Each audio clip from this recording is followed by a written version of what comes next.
Sejam todos bem-vindos ao canal TV CE Arra. Antes de iniciarmos o estudo de hoje, clique em gostei, se inscreva no canal e compartilhe para ajudar a divulgar os seus conteúdos. Hoje nós vamos estudar sobre os caracteres do homem de bem, da pergunta 918. Na pergunta 918, por que sinais se pode reconhecer em um homem o progresso real que deve levar seu espírito na hierarquia espírita? Quais são os sinais do homem de bem? E eles respondem: o espírito prova sua elevação quando todos os atos de sua vida corporal são a prática da lei de Deus e quando ele compreende por antecipação a vida espiritual. E Kardec faz uma nota: o verdadeiro homem de bem é aquele que pratica a lei de justiça, amor e caridade na sua maior pureza. Se ele interroga sua consciência sobre os atos realizados, ele se perguntará se não violou essa lei, se não fez mal, se fez todo o bem que podia, se ninguém tem motivos para dele se queixar, enfim, se fez a outrem tudo o que desejara que fizessem por ele. Essa base que os espíritos nos deram para perceber sobre o homem de bem. Quer dizer, o homem de bem é aquele que tem a sua consciência despertada para as leis de Deus e procura aproximar-se dela. O homem penetrado pelo sentimento de caridade e de amor ao próximo faz o bem pelo bem, sem esperar nenhum retorno, e sacrifica o seu interesse à justiça. Ele é bom, humano e benevolente para com todos, porque vê irmãos em todos os homens, sem exceção de raças nem de crenças. Aparentemente, quando nós ouvimos isso, achamos que ser um homem de bem é ser um espírito puro ou muito evoluído. E não é. Eles estão nos dando a receita para sermos homens de bem aqui e agora, mesmo dentro do nosso grau evolutivo, que ainda é bastante inferior. Tudo isso que eles estão nos dizendo é para que nós nos aproximemos as nossas ações das leis de Deus. E eles continuam: se Deus lhe deu o poder e a riqueza, considere essas coisas como um depósito de que ele deve usar para o bem. Deles não se envaidece, pois sabe que Deus que lhes deu pode retirar. Quando nós temos o poder nas mãos ou a riqueza nas mãos, precisamos sempre pensar: temos porque além dos nossos esforços, Deus permitiu.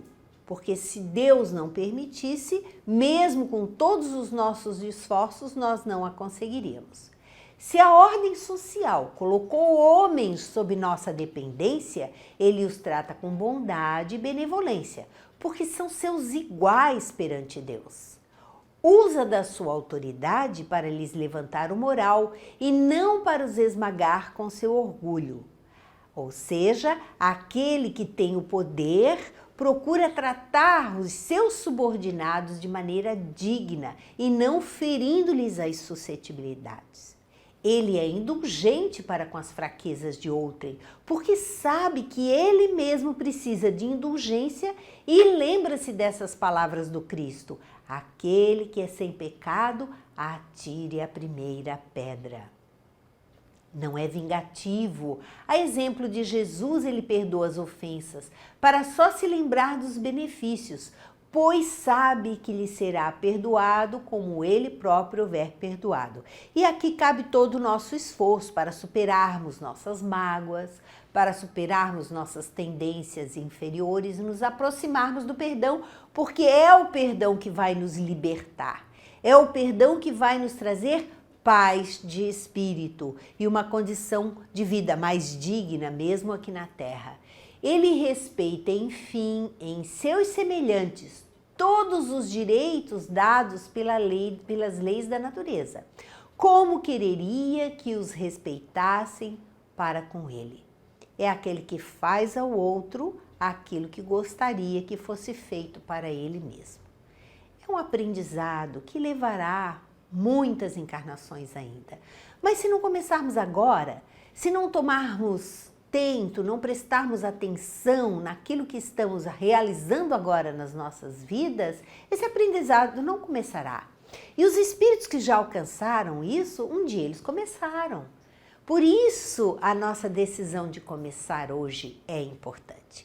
Nós vamos encontrar um artigo bem interessante na Revista Espírita de maio de 1866, com o título O Espiritismo Obriga, nos dizendo assim: o Espiritismo é uma ciência essencialmente moral. Então, os que se dizem seus adeptos não podem, sem cometer uma grave inconsequência, subtrair-se às obrigações que ele impõe. Essas obrigações são de duas ordens.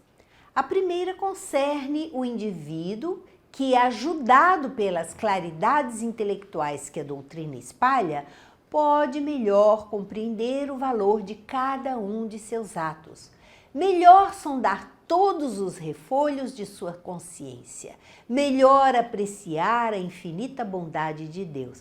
É o que a doutrina espírita nos proporciona com os seus ensinamentos, nos ajudando a refletir sobre tudo aquilo que existe em nossas vidas e toda a bondade de Deus em ajudar-nos a passar pelas dificuldades de nossas vidas, amparando-nos de todas as formas, muitas vezes sem nós percebermos.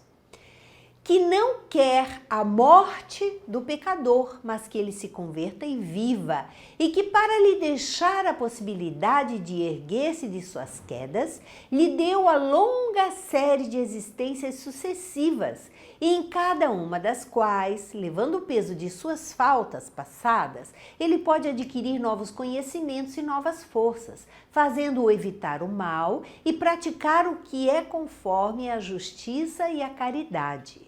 Precisamos, então, de muitas encarnações para esse processo de reeducação. Por isso não deve haver aflição de nossa parte se esta é a última encarnação ou não. Nós precisamos entender que nada vai acontecer de um momento para outro ou de uma encarnação para outra, que nossas conquistas morais são ainda muito pequenas. E que o que nós precisamos fazer é viver bem esta vida, aproveitando todas as oportunidades que ela nos oferece para o nosso processo reeducativo. Aí sim, independente do quanto ainda nos falte, nós vamos estar seguros de estar dando o melhor de nós. E eles continuam: que dizer daquele que, assim esclarecido sobre os seus deveres para com Deus, para com os irmãos, permanece orgulhoso, cúpido e egoísta? Não parece que a luz o tenha enceguecido porque não estava preparado para recebê-la? Desde então marcha nas trevas, embora esteja em meio à luz. Que são todos aqueles que recebem o conhecimento espiritual, mas que este conhecimento não é o suficiente para fazer as transformações na sua própria vida. Ele só é espírita de nome. A caridade fraterna dos que veem realmente deve esforçar-se por curá-lo dessa cegueira intelectual. Mas, para muitos dos que se lhe assemelham, será necessária a luz que o túmulo traz, porque seu coração está muito ligado aos prazeres materiais e seu espírito não está maduro para receber a verdade. São aqueles que procuram na doutrina espírita somente a ciência ou somente a filosofia, sem se esquecer que a própria religião, ela vem, o aspecto religioso da doutrina espírita vem para nos transformar. Não é para que nós nos tornemos maiores ou melhores em relação aos outros, mas para que nos transformemos dentro de nós mesmos. Este é o grande papel do Espiritismo em nossas vidas. E se isso não se der, infelizmente, depois da desencarnação, nós vamos perceber quanto tempo perdemos com o exterior sem nos importarmos com o nosso mundo íntimo, com a verdadeira edificação do reino de Deus dentro de nós. Numa nova encarnação, compreenderão que os planetas inferiores, como a Terra, não passam de uma espécie de escola mútua, onde a alma começa a desenvolver suas faculdades, suas aptidões, para em seguida aplicá-las ao estudo dos grandes princípios da ordem da justiça, do amor e da harmonia que regem as relações das almas entre si e as funções que elas desempenham na direção do universo. Um dia vão compreender que a Terra ainda é um planetazinho bem inferior e apenas uma etapa do nosso processo evolutivo. Eles sentirão que, chamada a uma tão alta dignidade, qual a de se tornar mensageira do Altíssimo, a alma humana não deve aviltar-se, degradar-se ao contato dos prazeres imundos da volúpia, das ignóbeis tentações da avareza que subtrai a alguns filhos de Deus o gozo dos bens que ele lhe deu para todos. Compreenderão que o egoísmo, nascido do orgulho, cega a alma e a faz violar os direitos da justiça, da humanidade, porquanto ele engendra todos os males que fazem da terra um lugar de dores e expiações. Instruído pelas duras lições da adversidade, pela reflexão e seu coração, depois de ter sido ralado pela dor, se tornará bom e caridoso. Normalmente, somente o processo de dor e sofrimento vai fazer com que este coração consiga retirar um pouco desse egoísmo. É assim que aquilo que nos parece um mal, por vezes, é necessário para reconduzir os endurecidos. Esses pobres retardatários, regenerados pelo sofrimento, esclarecidos por essa luz interior que podemos chamar de batismo do Espírito, velarão com cuidado sobre si mesmos, isto é, sobre os movimentos do seu coração e o emprego de suas faculdades, para dirigi-los conforme as leis da justiça e da fraternidade. E esses espíritos egoístas, após o desencarne, percebendo seus erros, então procuram novas encarnações para tirar, com experiências muitas vezes dolorosas, para aprender a tirar esse egoísmo de si ou trabalhar esse egoísmo. Eles compreenderão que não são apenas obrigados eles próprios a se melhorarem.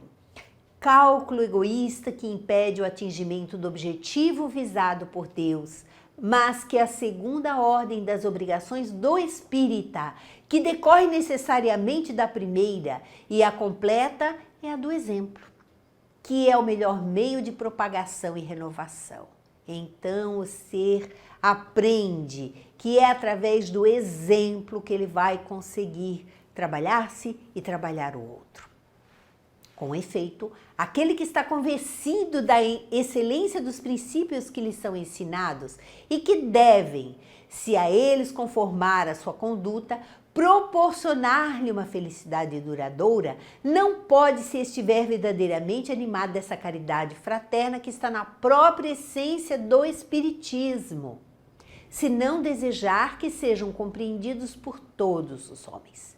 Daí a obrigação moral de conformar sua conduta com a sua crença e de ser um exemplo vivo, um modelo como Cristo foi para a humanidade. É onde muitos espíritos percebem, se dão conta de que agiram só para parecer ser e que então precisam voltar, recomeçar para aprenderem a ser realmente bons e caridosos. Vós, fracas centelhas oriundas do eterno foco do amor divino, certamente não podeis pretender uma tão vasta radiação quanto a do Verbo de Deus encarnado na terra, mas cada um, na vossa esfera de ação, pode espalhar os benefícios do bom exemplo.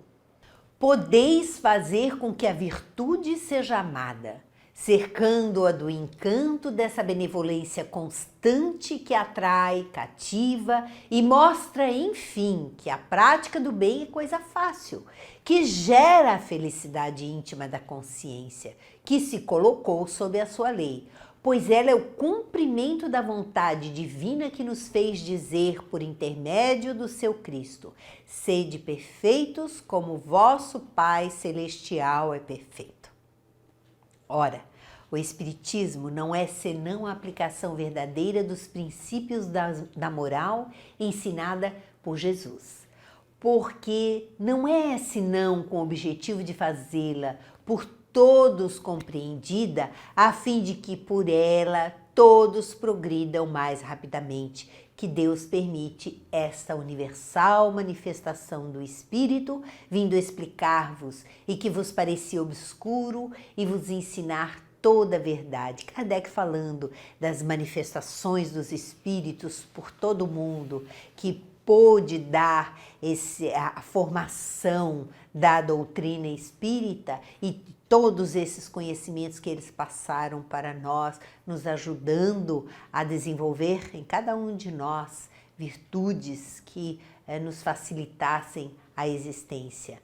Ele vem, como cristianismo bem compreendido, mostrar ao homem a absoluta necessidade de sua renovação interior pelas próprias consequências de cada um de seus atos, de cada um de seus pensamentos, porque nenhuma emanação fluídica, boa ou má, escapa do coração ou do cérebro do homem sem deixar uma impressão em algum lugar. O Espiritismo veio para completar os ensinamentos de Jesus, esclarecer os ensinamentos de Jesus, relembrar os ensinamentos de Jesus, com o objetivo maior da transformação moral do homem.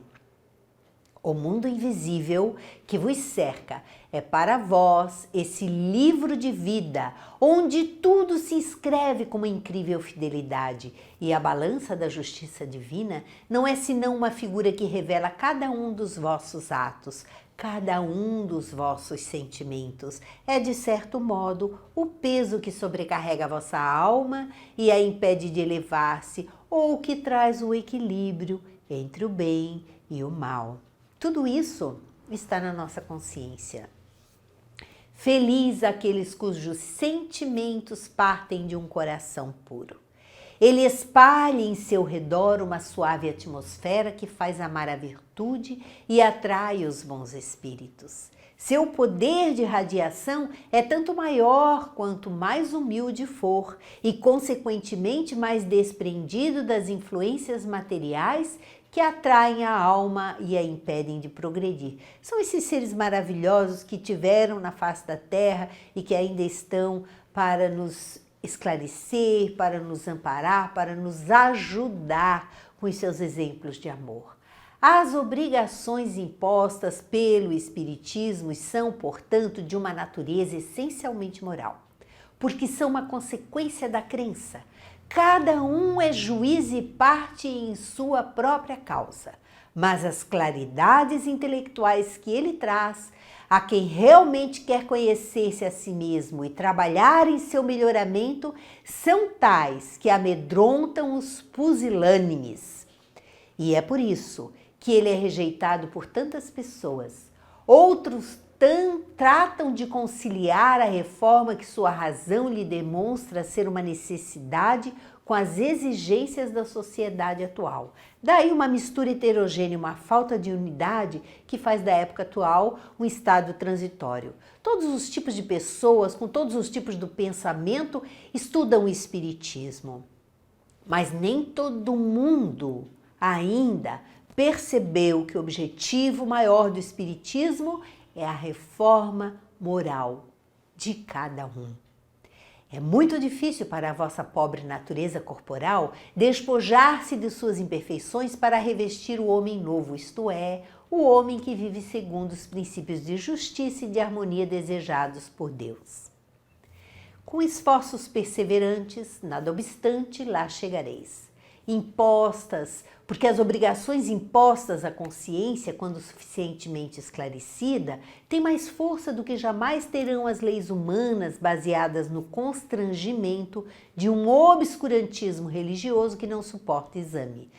A religião que foi imposta, ela não tem tanta força quanto esta que abraça e que dá liberdade para cada um ser e pensar da maneira que desejar. Mas se graças às luzes do alto fordes mais instruídos e compreenderdes mais, Também deveis ser mais tolerantes e não empregar como meio de propagação, senão o raciocínio, porque toda crença sincera é respeitável. Se vossa vida for um belo modelo em que cada um possa achar bons exemplos de sólidas virtudes, onde a dignidade se alia a uma graciosa amenidade, rejubilai-vos, porque tereis compreendido, pelo menos em parte, a que obriga o Espiritismo. Essa é uma mensagem de Luiz de França, nos dando assim o objetivo maior do Espiritismo em nossas vidas, a nossa transformação moral, no sentido de transformarmos também, por sua vez, a sociedade, até para que mereçamos viver numa sociedade melhor. Assim nós encerramos mais um módulo do Livro dos Espíritos. Muito obrigada e até o próximo encontro.